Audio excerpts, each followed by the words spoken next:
All right, guys. Hey, what's up? Coach Mike here. Hey, I'm trying inside the offices. Hopefully the sound will be a little bit better without all the road noise from last time. Hey, I've got a fun announcement. We're gonna be talking about new open gym hours here at the gym. Let me back up, tell you why, and reiterate some of the stuff I said last time. So when we met, we had our team leaders meeting on Monday that we do every Monday. We talked about people attending class twice within a day. And our main thing coming out of that meeting was that we wanted to stop, for safety reasons, to stop that immediately. And so I wanted to rush out that last announcement. That's why I pushed that out as quickly as I could, saying that we don't want people attending 2 times, doing the same exact workout twice within one day, within a 12-hour window, essentially. We talked about the reasons why that doesn't, or not why that doesn't work, but why that's not good for you, whether that's not good for your long-term health, just too much on your joints, too much of the same muscle group, why that's not good for you as a competitor. As a competitor, you don't need to get better at doing the same workout twice in a day. You need to get better at doing different things twice in a day, right? And then also that it's taking up space in class when others are wanting to reserve. I know you guys have been, especially those in 5 and 6 a.m., you guys have been watching the RSVP list this week. It has been full, right? Or really, really close to full. And so again, those extra attendances do start to add up and they do matter. So what I want to say, I still stand by all that. All that's still true. But what I want to do is I want to show you and guide you and coach you. That's what we do. We coach. I want to coach you on what you can do if you're looking for more. Okay. So last time I talked about a couple of things. If you have that extra hour and a half in your day that you were looking at putting into the gym, a couple of options. Sleep. That's a really big one. Spending that time meal prepping. If you're going to come work out a second time per day, 3 days a week, say add up all those 1 hour, that's 3 hours that you could be meal prepping. That actually might move the needle, and I would argue that it does move the needle more than doing extra workouts would. Okay, stretching, mobility, stuff like that. So what I want to talk to you guys about is if you're looking to add in more working out, more sweating, more heart rate. So obviously we have a limited facility size. I can't just knock down the walls tomorrow. Obviously we're always considering everything, but I can't just knock down the walls tomorrow and provide more gym space and us have a special spot for it. But what we feel like we can do at this point, since there's obviously a need and a want of a lot of people wanting to do more outside of the 60-minute class, is that we can offer, let's say, I guess we can call it open gym, but call it open gym times during the currently scheduled classes. Okay, so our commitment to you always is that we have a coach out on the floor 15 minutes prior to your class time, and they're available up to 15 minutes after your class time is over. And the point of that, and that's how it's been doing, is that they're available to talk to you before class if you have questions, concerns about the workout, injuries, or just to hang out, get to know you better, you get to know them better. Same thing for after the class, questions, all that type of stuff. We want to make sure we're available. That's always been the case. But in terms of timing for this open gym, we're going to say that 15 before, the 60 minutes during class, and then 15 minutes after. So anytime that we have classes during the day, you are welcome to come in and do something else, something different than regular class. Okay, I'll get to more specifics on that in a second. So for us on a typical day, today's Thursday, so that would mean 4:45 a.m. until 7:15 a.m. and including during those classes. Then from 8:45 until 10:15 a.m. And then in the afternoon, we'd be looking at 3:45 p.m. until 7:15 p.m. Again, that's the 15 minutes before and after, and then including all of our classes throughout the day. I do want to specify, I know Christine does the Bloom class on Monday and Wednesday. That is not an available time for that. We do want to block that off. We preach that as ladies only, as a time that they work on pelvic floor and some stuff like that. I do want to protect that, so specifically not during that. Let's do this. Benefits of Zone 2 training. I want to talk about maybe like functional bodybuilding is the word I like for it. Maybe flex program, something like that. So what would you do? I guess I probably should have said that first, but what would you do to benefit your fitness other than class? So number one priority, I want you guys in class. If I see a dramatic drop off in attendance and people aren't doing class, we might have a conversation and we'll take care of that one-on-one type of thing, but I want you doing class. I do firmly believe with all my heart that class is what you guys need for the 99%, is what we need, is we need to be in group class, in the environment, being coached, doing those movements. We spend way more time than you guys would believe, especially Brittany does, investing into those classes, the timeline, the coaching notes, the teaching, and all of that. So that's still my number one. I still want to see that.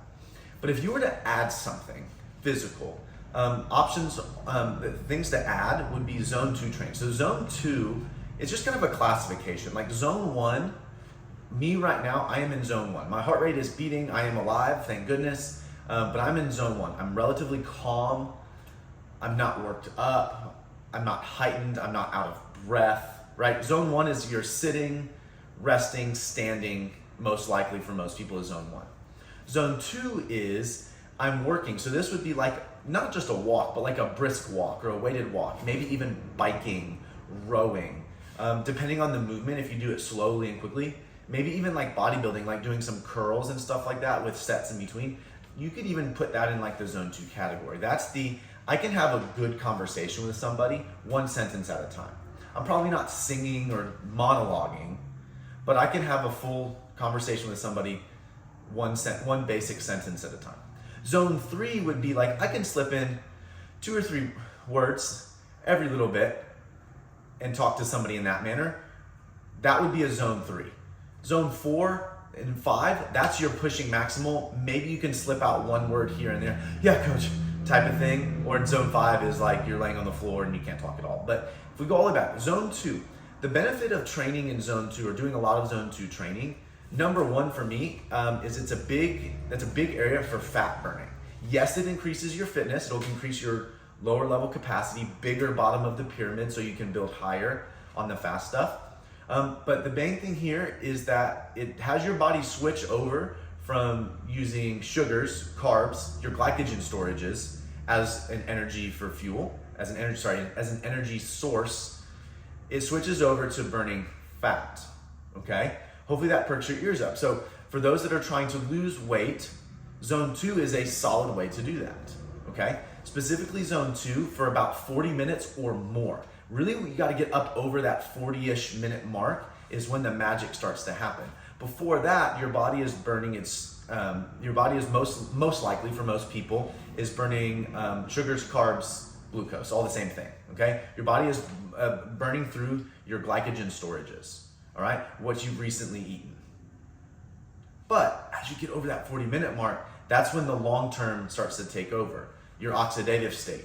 So now you're starting to burn fat. So those looking for weight loss, yes, we'll still get there during class, but if you want to go fat loss, sit on a bike 45 minutes at a talking pace, that's when we start to get into it. So that's a really good option. Another one, let's say other side of the spectrum, those looking to put on more muscle, or maybe even those trying to get my first pull-up, and there's 2 aspects of that, right? There's lose body fat and gain muscle, all helps with my first pull-up, okay? So those looking to gain muscle, doing something like, I say bodybuilding, functional bodybuilding, so presses, curls, rows. There's too long a list for me to say right now, but there's a bunch of different things here we can do to build up and strengthen, especially our upper bodies. But even like that's why we call it functional bodybuilding. But even mobilize in doing those exercises. So stretching, bands, all that works as well. Dumbbells and kettlebells are also probably best for this category. So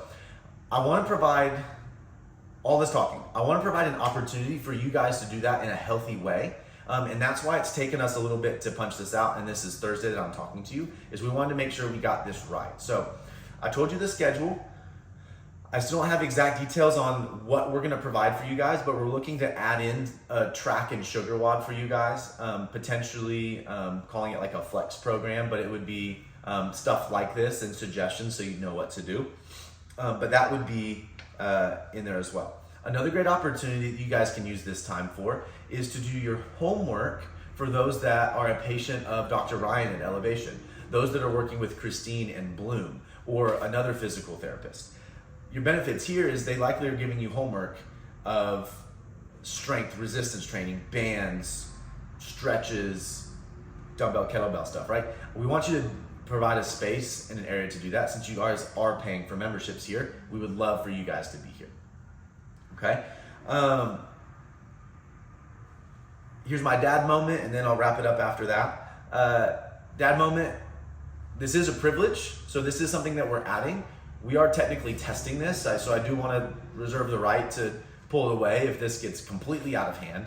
But so obviously there's going to come some rules with this overall, but I just want you guys to think of this as a privilege to come work out again outside of class. And as long as you treat it as such, we're probably going to be completely okay. So official rules that I've got now: bike, rower, dumbbell, kettlebell, medicine ball, bands, jump rope's probably okay. If you got a tall person to get it down for you, a box is probably okay with me. So I'm thinking of right now. The two things I really don't want to happen are getting a barbell out and then being on the rig. And that's not because I don't like those things. Those are my two personal favorites. But just if we're doing this during a class time, you guys know that those take up a lot of space or would be in the way of class. So in terms of priority, class is always going to get priority of space and equipment. Next up is personal training. Like you guys see Christine here in the evenings a lot of times, or even during the day doing some personal training with clients. I want those two groups to get priority. If there's leftover space, it's yours. Grab a bike, pull it out, hit some, do some dumbbells, do some rows, etc. If the whole gym is so packed out and full that there's no space, guys, we've got that back patio outside. I know it's in the sun for right now, but if you think about the 12 months of the year, we've got 7 to 9 months that it's absolutely beautiful to be out back. That's not hot or not cold. So that's an option. You're welcome. You have permission here. I'm saying it. Take a rower, sit outside in the sun, row, get some vitamin D, zone 2, row for 40 minutes. That's an awesome thing for your health. Okay. I'll come up with some more rules. We'll get some more exact rules on that. But ultimately, if you just treat this like a home, you guys treat this like your home the way that you guys always do, and you guys respect the rules and respect those that are in class first, we're probably gonna be completely fine with all of this. So if you have any questions, track me down, let me know, talk to Jonathan, one of your coaches, etc. But just to recap, I don't want you doing the same workout twice in a day because that's dangerous for your body, joint, etc. It also doesn't get you better in fitness, but I want to provide you what you can do that second time per day. So that's our attempt here.